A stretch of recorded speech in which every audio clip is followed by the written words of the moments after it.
Good morning, good evening, and good afternoon, everybody. This is Jay here at Fort Living Room Homestead.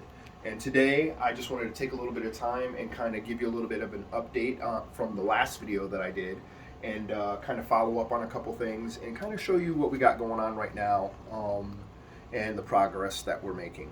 I know everybody's always asking me, how do you always have time to do what you do? As you can see right now, I'm in my classic regalia, my flip-flops, D-side, my pajamas, and my t-shirt. This is how I always get things done. It's actually the end of the Sabbath. The sun has gone down, so in this house, it is time to get to work as soon as we can get to work. So I will not waste another moment of your time. One of the things I kind of talked about in the last video is different ways to grow food. I was explaining and showing how we'd grown some things in some 5-gallon buckets.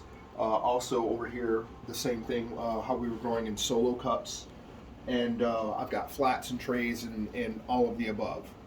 One of the updates to what I was speaking of last time about the solo cups. I don't know if you had seen the last video, but I first started planting these tomatoes. These are actually green tiger tomatoes. I just seeded them and no sprouts or anything had come up.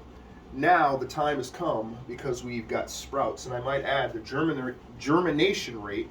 I forgot English for a second there. The germination rate in these seeds was actually surprisingly good. These were all seeds that I had left over from last year. I'd taken some seeds, dried them out, and I put them in some Mylar just so I could give them a shot this year and see how they did. These green tiger tomatoes actually did very, very well last year. If you never had a green tiger tomato, you should definitely try one.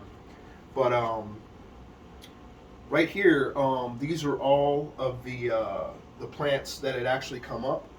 And now that the plants have actually sprouted, what I went and did is I went ahead and started to do the double cup method right here. Last time I just had clipped holes on the side right there.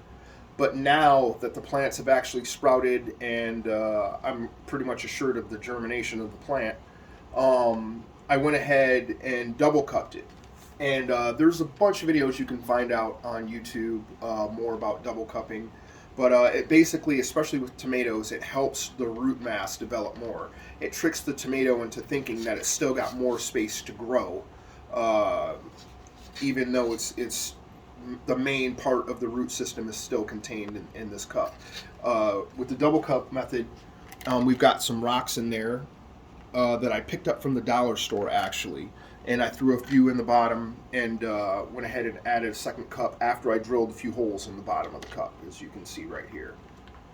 So just to give a quick demonstration of how easy this is, I actually have 2 plants left that I have to do. So this plant right here, as you can see, I did the normal clippings that I do on the side.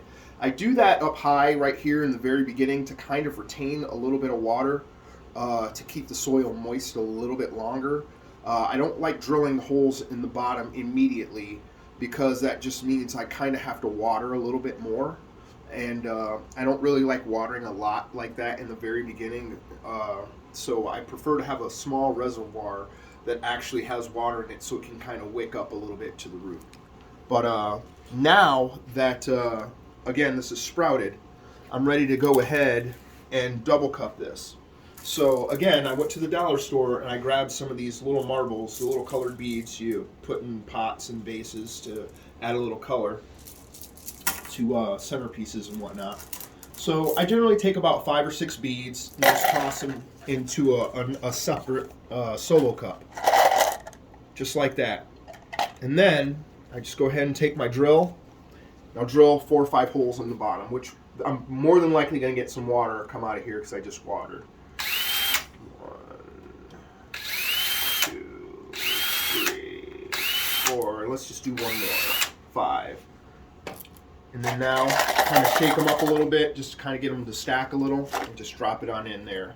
So I've got about an inch or a little less to where the roots can actually grow through the bottom and continue growing. And when the root mass continues to grow, it tricks the plant into thinking that it's got more space to grow. So therefore, your starters get a lot bigger.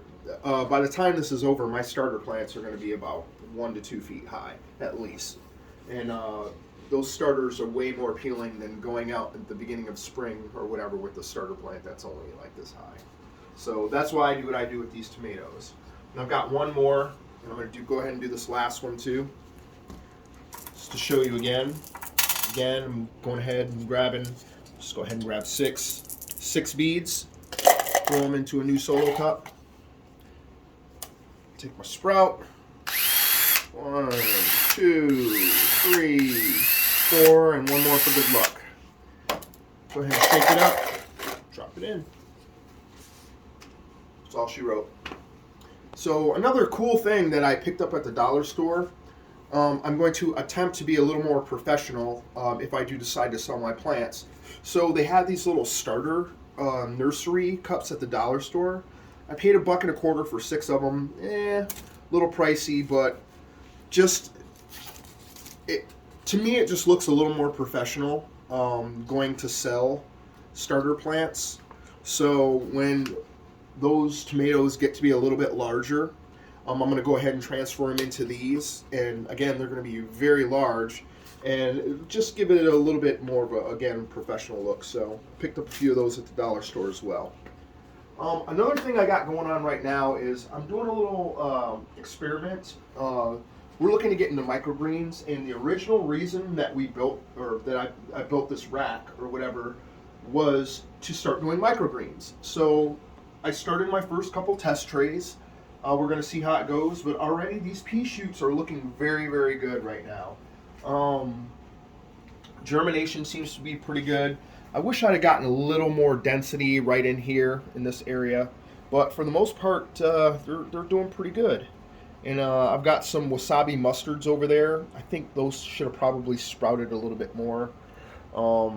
There's some sprouts coming through. I can see the soil and I can feel where it's really, I can push down on it very easily. That's telling me that the sprouts are ready to bust through.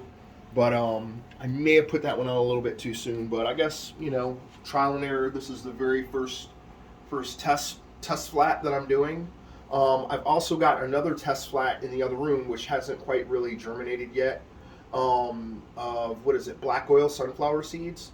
So we're going to go ahead and give that a shot and see how they go. And also our lettuce and everything else seems to be doing pretty good. These are getting close to transfer time. It's time to go ahead and move these into more of individual pots. Some of these are going to go out to the garden. Unfortunately, the weather has just not been cooperating. If you live in Michigan, you know that the weather changes every 5 minutes. And today was a prime example of that actually happening. So we looked out one time, all the snow had melted. I'm like, oh, wow, it looks pretty nice outside. I might just go out. As soon as the wife got the kids' clothes on to get ready to go out, it started to blizzard again. So, again, that's how Michigan rolls. So, again, we're going to get these out as soon as we can. Again, they look pretty good and ready to go. Probably thin them out by separating them and recupping them, so the lettuce can reach its full potential. Our cabbage is looking good over here. This is looking really good. I'm actually excited to transfer this. We had some trouble trying to grow cabbage last year. It just really didn't turn out good. But I did try to do it outside from seed. It just didn't work. So I'm going to go ahead and see how these transfers work this year, and hopefully we'll get some cabbage to put up.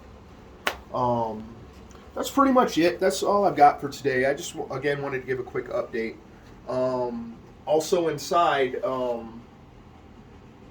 we've got some potatoes that we had left over in the bag still, and we didn't want them to go bad, so I decided to do a little canning today as well. Again, now is the time to be thinking about putting up food. If you can, go ahead and dry pack some food, put up some extra beans, put up some rice, put up some canned goods. Canned goods will last almost indefinitely, provided they're not rusted or dented or whatever. So take that time, put up some food. Clearly, as we can see based off of the news, times are getting a little bit rough, but that's okay. Go ahead and get on your knees, say your prayers, and may the Most High bless you. Have a good night.